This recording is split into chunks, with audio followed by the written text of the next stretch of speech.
Hello everyone, welcome back to my channel, and today we'll be doing alternative centers of economic and political power in the chapter 4 of contemporary world politics. Now before starting any new chapter or revising any new chapter, first you need to look at the syllabus. You need to see what all topics that you need to cover, and for that I have downloaded the syllabus of political science from the official website of CUET. So, alternative centers of economic and political power में we need to cover rise of China as an economic power in post-Mao era, creation and expansion of European Union, ASEAN, India's changing relations with China. So these are the few topics that we need to do. बहुत easy chapter है, बहुत easily हो जाएगा. बस Asian, European Union and China का है. 3 broad topics है and very easy chapter. First, we will start with the European Union. These are my own notes and they are very easy. Just stay with me and by the end of this video, पूरा chapter बहुत अच्छे से आ जाएगा. Every concept will be clear to you. European Union, what is that? Basically, European Union एक supranational political and economic union है of 27 member states that are located primarily in Europe. ठीक है. तो after the end of second world war in 1945, we know second world war चली थी हमारी 1939 to 1945. So first we are studying about how European Union came into existence. European Union create कैसे हुआ, what are the developments that led to the formation of European Union. तो second world war के बाद जो हमारी European states थे उन्होंने देखा कि उनकी इकोनॉमीज़ बहुत बुरी तरीके से ख़राब हो चुकी है and the assumptions and structures on which Europe had been founded, it was destroyed, and now they had to resolve their post-World War problems, and these are the ways in which they resolved them. So ये question आता है पूरा 4 marks का या 6 marks का कि how European countries resolved their post-Second World War problems, or how the European integration after 1945 was aided by the Cold War. ठीक है, so this question directly can come and this will be the answer. Marshall Plan. सबसे पहले क्या था Marshall Plan? America extended massive financial help for reviving Europe's economy under what was called the Marshall Plan. Second thing was new collective security structure. The US also created a new collective security structure under NATO.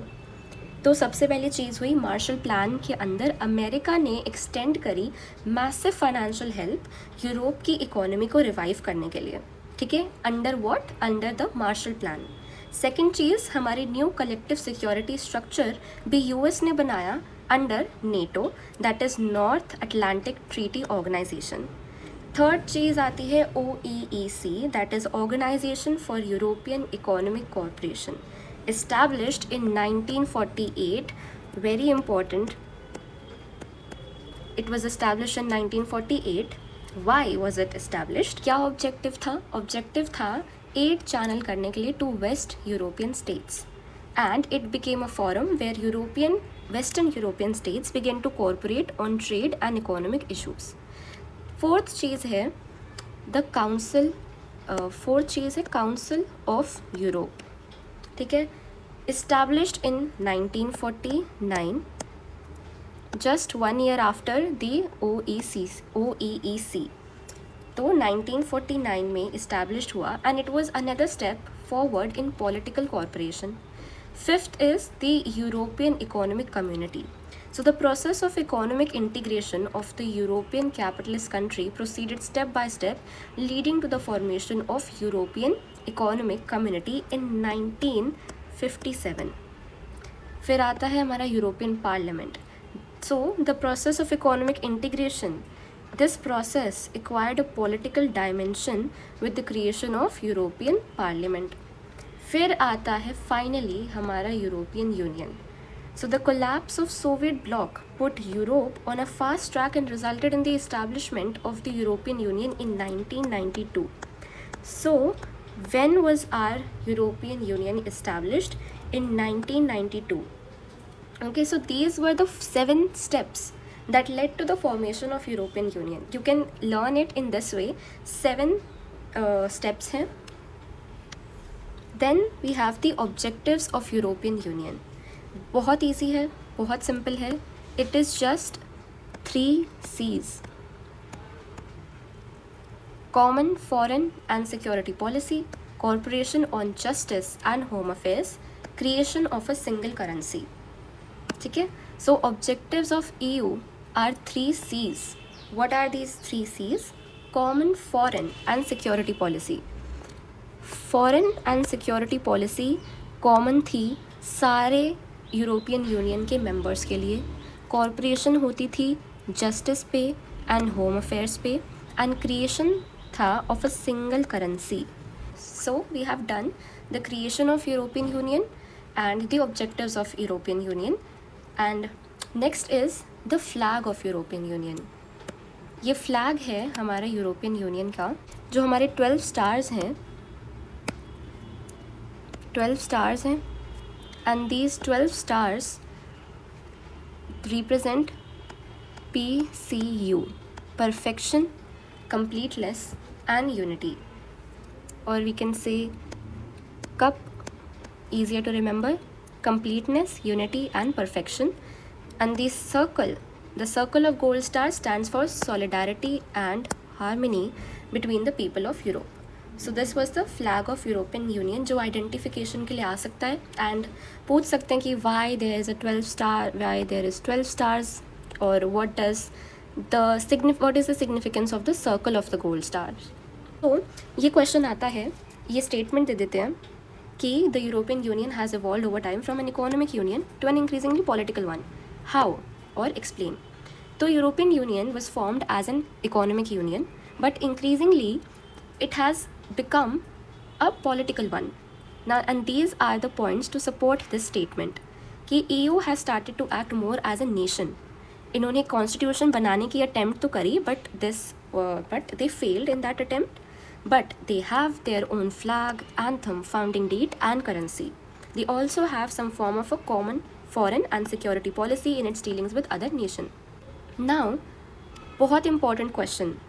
The EU has political, economic and diplomatic and military influence. बहुत important question है and अच्छे से समझना है. If you like pay attention here only ना, आपको NCERT खोलने की ज़रूरत भी नहीं पड़ेगी. So how EU has economic influence. 5 points are there. First, EU has the world's second biggest economy with a GDP of more than $17 trillion in 2016, next to that of USA. Currency जो है EU की, euro, it can pose a threat to the dominance of US dollar. The share of world trade is much larger than that of US, allowing it to be more assertive in trade disputes with the US and China.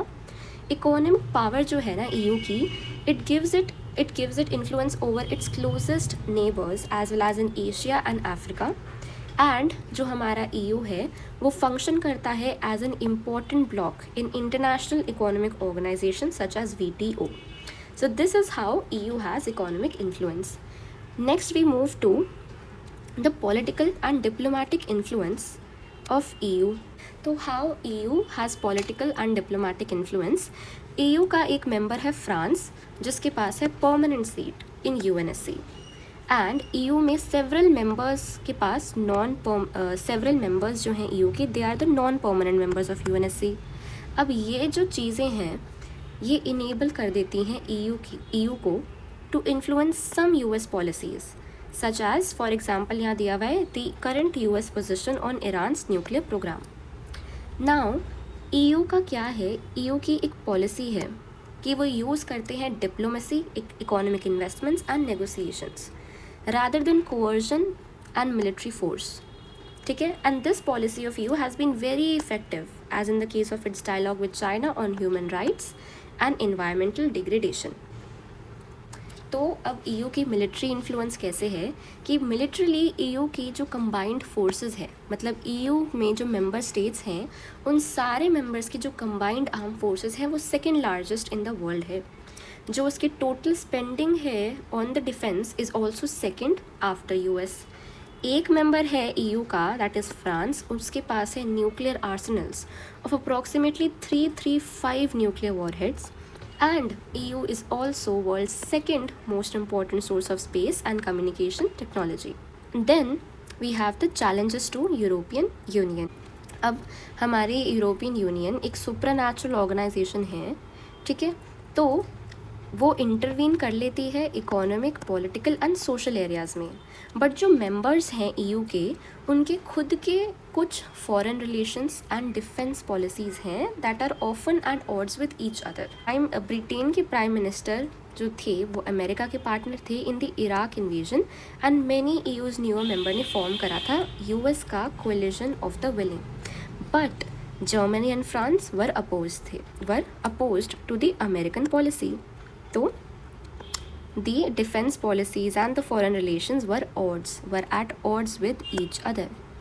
Second challenge is that there is a deep-rooted Euroscepticism in some parts of Europe about the EU's integrationist agenda. Euroscepticism क्या है? जो euro है, currency of European union, उसको लेके doubts होना, scepticism होना. For example, Britain's former Prime Minister Margaret Thatcher kept the UK out of European market. Denmark and Sweden have resisted the Maastricht Treaty and the adoption of euro, the common European currency. Denmark and Sweden are the two countries which have resisted the Maastricht Treaty. ये MCQ के लिए important है, and ये prime minister के नाम सारे, ठीक है. तो these are the two challenges to European Union. अब बात करते हैं एशियान की, that is Association of South East Asian Nations. ASEAN was established in 1967 by 5 countries of this region: Indonesia, Malaysia, Philippines, Singapore and Thailand. So 5 members थे पहले तो. 5 countries ने establish करा था by signing the Bangkok declaration. बहुत important है MCQ wise भी. अब जो ऑब्जेक्टिव्स हैं एशियान के वो 2 हैं. प्राइमरी ऑब्जेक्टिव है एक, और एक सेकेंडरी ऑब्जेक्टिव है. प्राइमरी ऑब्जेक्टिव क्या था? प्राइमरी ऑब्जेक्टिव था एक्सेलरेट करना, बढ़ाना economic growth and through that social progress and cultural development. Economic growth बढ़ाना, social progress and cultural development करना. Secondary objective was to promote regional peace and stability. Regional peace and stability promote करना based on the rule of law and the principles of United Nations Charter. New members भी आ जाते हैं. New members कौन कौन है? Brunei दारुसलम, Vietnam, लाओ PDR, Myanmar, Cambodia. Joined ASEAN taking its strength to 10. तो ASEAN की हमारी स्ट्रेंथ जो थी वो थी 10 इन टोटल, ठीक है, जिसमें से 5 थे हमारे जिन्होंने इस्टेब्लिश करा था एंड 5 लेटर जॉइंड. एशियन वे क्या होता है? नोट आ सकता है 2 मार्क्स के में आ सकता है question. Write a note on ASEAN way और what was ASEAN way. ASEAN way is nothing but a form of interaction that is INC. Informal, non-confrontational and cooperative. The respect for national sovereignty is critical to the functioning of ASEAN. अब आते हैं pillars of ASEAN पे, which is very important topic. तो 2003 में ASEAN moved along the path of EU by agreeing to establish an ASEAN community comprising 3 pillars. तो ASEAN के हमारे 3 pillars थे: the ASEAN Security Community, the ASEAN Economic Community and ASEAN Socio-Cultural Community. These are the 3 pillars of ASEAN. अब इन pillars से पहले हम एक बार Asian का फ्लैग देख लेते हैं. ये है हमारा लोगो एशियन का, जिसमें 10 stalks of paddy हैं. They represent the 10 Southeast Asian countries bound together in friendship and solidarity. The circle symbolizes the unity of ASEAN. So this is the significance of the ASEAN flag. Security community, based on the conviction that outstanding territorial disputes should not escalate into armed confrontation. So ASEAN की जो हमारी security community है, it is based on the conviction that outstanding territorial disputes should not escalate into armed confrontation. Armed confrontation नहीं होनी चाहिए. By 2003, ASEAN had several agreements placed by which member states promised to uphold peace, neutrality, cooperation, non-interference and respect for national differences and sovereign rights. अब इसमें एक चीज़ आती है, that is ASEAN Regional Forum, established in 1994, is the organization that carries out coordination of security and foreign policy. MCQ के लिए important है. What is ASEAN Regional Forum और when was it established? 1994 में establish हुआ. Coordinate करता है security and foreign policy. ASEAN की जो economic community है, इसके बारे में पढ़ते हैं. अब पहले तो हम ये पढ़ रहे हैं कि ASEAN was and still remains principally an economic association. While the Asian region as a whole is much smaller economy compared to the US, the EU and the Japan, its economy is growing much faster than all these. इसमें हम क्या बोल रहे हैं कि Asian का जो reason है as a whole is a much smaller economy compared to US, EU, Japan. इन तीनों से तो एशियन की इकोनॉमी बहुत छोटी है, but it's economy is growing much faster than all of these. छोटी है बट ज़्यादा तेज़ी से बढ़ रही है. पहला ऑब्जेक्टिव है कॉमन मार्केट बनानी है, प्रोडक्शन बेस बनाना है. सेकंड है एड करना है सोशल एंड इकोनॉमिक डेवलपमेंट. फिर है कि इम्प्रूव करना है existing ASEAN dispute settlement mechanism to resolve economic disputes. अब एक चीज़ आती है FTA. Now ASEAN has focused on creating free trade area for ILS, investment, labor and services. Vision 2020 of ASEAN. Very important question आता है इस पे. Vision 2020 of ASEAN. ASEAN is rapidly growing into a very important regional organization. Its Vision 2020 has defined an outward-looking role for ASEAN in the international community. ठीक है, तो vision 2020 ने क्या define करा है? Outward looking role. ये याद रखना है. It has defined an outward-looking role for ASEAN in the international community. This builds on the existing ASEAN policy to encourage negotiation over conflicts in the region. Thus, ASEAN has mediated the end of Cambodian conflict, the East Timor crisis, and meets annually to discuss East Asian cooperation. इसको याद रखना, ये एक बार MCQ में आ गया था कि Asian ने मीडिएट करा है end of Cambodian conflict and the East Timor crisis. अब आते हैं इंडिया एंड एशियन पे. During the Cold War years, the Indian foreign policy did not pay adequate attention to ASEAN, but in recent years, India has tried to make amends. It signed trade agreements with 3 ASEAN members: Malaysia, Singapore, and Thailand. The ASEAN-India FTA came into effect in 2010.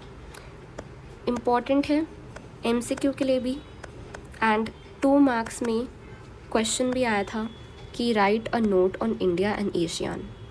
इसमें कुछ नहीं है, बस ये बता रहे हैं कि पहले इंडिया की जो फॉरेन पॉलिसी थी एडिक्वेट अटेंशन एशियन को पे नहीं करी, बट रिसेंट ईयर्स में India has try to make amends and उन्होंने साइन करी है trade agreements with 3 ASEAN members that are Malaysia, Singapore and Thailand. याद रखने हैं ये नाम. एंड इंडिया ने FTA भी साइन करी which came into being in 2010. Significance of ASEAN में हम एशियन की स्ट्रेंथ बता रहे हैं. तो एशियन की जो स्ट्रेंथ है वो लाई करती है उसकी पॉलिसी में. कौन सी पॉलिसी में? Policy of interaction and consultation with member states, with dialogue partners and with other non regional organisations. अब एशियन एक लौती रीजनल एसोसिएशन है in Asia that provides a political forum where Asian countries and the major powers can discuss political and security concerns. तो ASEAN में India and ASEAN पे question आ जाता है. विजन 2020 3 पिलर्स तो इम्पॉर्टेंट हैं ही. The 3 pillars very important, and बाकी सब MCQs तो मैंने बता ही दिया. Now let's move forward.